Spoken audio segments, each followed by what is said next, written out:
Republican Congressman Brian Babin with us. Congressman, good to see you. Happy New Year. Thank you. Happy New Year to you, Neil. Good to be with you. Same here, my friend. Are you worried, whatever your views on the wall, on the funding and the security, that this is getting pretty dicey for the economy the longer this drags on? Well, let me just put it this way. We voted as a Republican conference.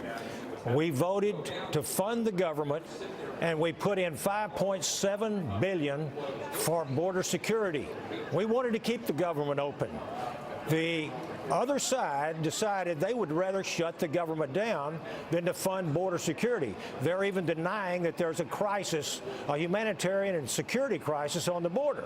And so it's absolutely time to fish or cut bait.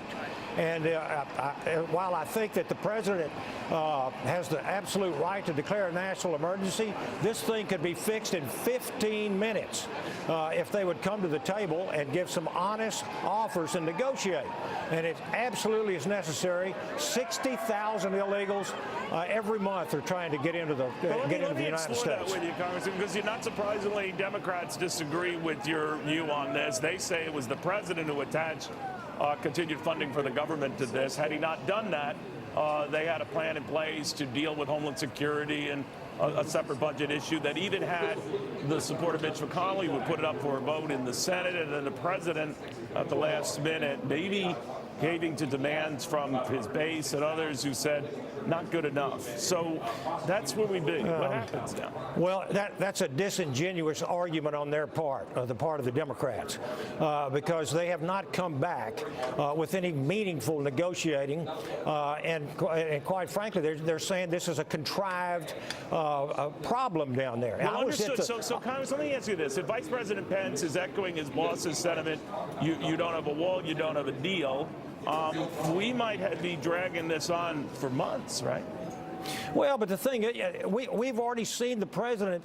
He is becoming much more amenable to working a deal. I mean, he used to say we wanted a border wall for 2,000 miles, and now he's to a steel barrier. I was at the border this past weekend. I was also in San Diego, where they had the wall prototypes, and the steel barrier that he's asking for, you can see through. This is what the experts want. Walls are very, very effective. Fencing and barriers are very effective. The fence that's at San Diego is 95% cut down on illegal crossings there, and this is what we need to have in strategic places at our border to funnel these illegals that are hitting our border at 60,000 a month.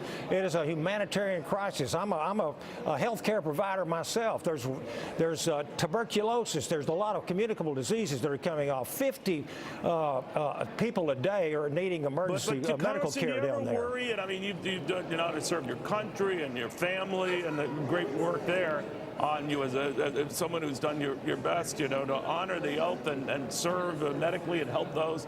That right. This isn't helping anyone. What's going on right now, and what the real danger seems to be for Republicans, that if the Democrats were to flip it around, and they have in the past, and said, this legislation or this matter is so important to us, we're going to shut the government down and we don't get what we want. Do you worry, again, and you make a very passionate defense of doing this, that it's just going to continue a pattern where, depending on the administration and the party in power, the government will be held hostage to that? Neil, when you raise your right hand and you swear your oath of office to uphold the Constitution of the United States, do your duty, and that is the national defense of our people, of our borders, our sovereignty. That is the most important thing that we can do. And we have 500 Texans who are in their graves today because of illegal aliens have murdered them. And this is a crisis that is of great proportions, and it absolutely